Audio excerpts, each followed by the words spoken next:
They say the buck stops with them, but really, the buck isn't stopping at all. Ontario Premier Doug Ford and his Housing Minister Steve Clark were on damage control duty today as they were both slammed with questions from reporters about how the process of selling off portions of the Greenbelt to developers could have gone so wrong. Both say they're sorry and take responsibility for the mess, but the Premier is standing by his minister. Mistakes were made, big mistakes, and now Premier Doug Ford is mad. Guess what? You're done, you're gone, test me out, try me again. That's the reaction many were expecting the Premier would have towards his Housing Minister, Steve Clark. But that was actually a message to the developers his government sold Greenbelt land to. Because I'm fed up with it, absolutely fed up with playing little games, and again, I don't care who you are. You're going back in the Greenbelt unless you start building homes, and again, try me. A harsh message for developers, but Ford had a much gentler tone while addressing questions about whether he will be firing his housing minister.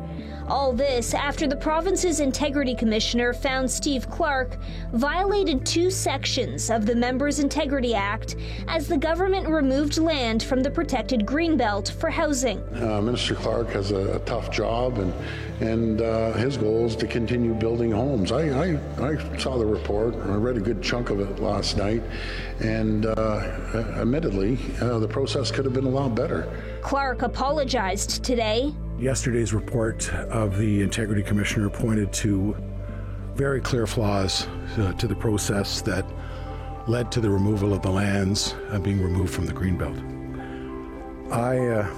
I accept that I ought to have had greater oversight over my former Chief of Staff and over the process.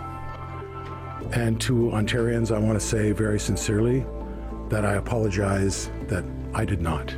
But stuck to his message, even as reporters did not hold back, asking the minister, who himself has called for other politicians to resign multiple times, why he is not stepping down from his role after a scandal like this.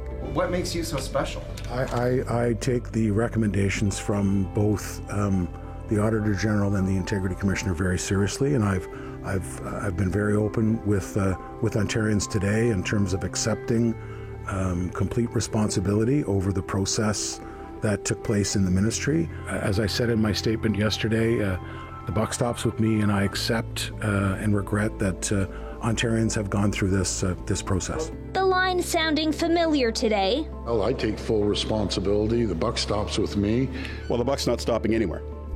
Premier Clark's still here, and here I am really surprised that Minister Clark still has his job.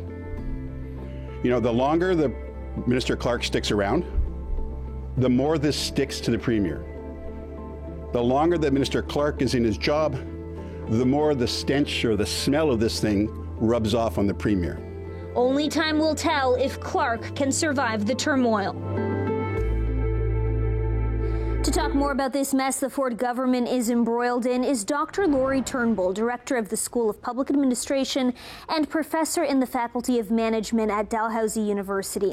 This Greenbelt and housing land swap case with the Ford government has turned into a question of political ethics. Why is ethics in politics or responsible government so important? It goes to the trust issue. I think, right? Like when people are thinking about the decisions that government makes and the ways that government spends money, and when government explains itself to us, like trust is really important because of all the ways that government is involved in our lives. And we need to think that government is being responsible with our money and being responsible with the law. And ultimately, the most important thing for a government is to have the public interest at heart and to work toward the public interest.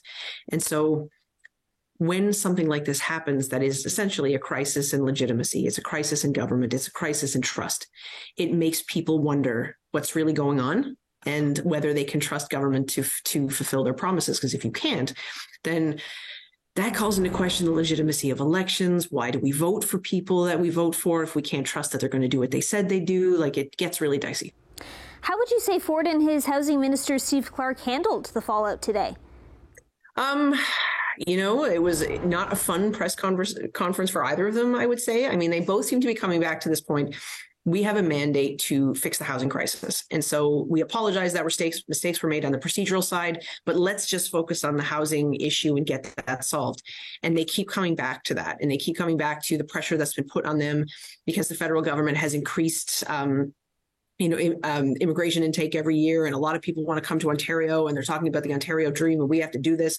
And so they keep trying to change the channel, I think, and sort of avoid any direct accountability on what's happened. The weird thing about it now is I think there's been pressure for the minister to resign, and he's by all accounts not going to do that.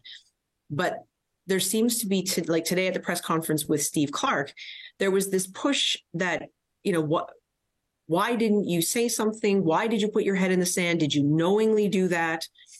And I think there's a kind of part of that narrative that's really pushing it back to Premier Ford. I think it's very difficult for Ford to continue to distance himself from this. And I don't think, again, even if Clark resigned, that would make everybody say, oh, okay, well, then this is fixed. So based on both the public and political reaction, what would you advise as next steps for Ford and Clark?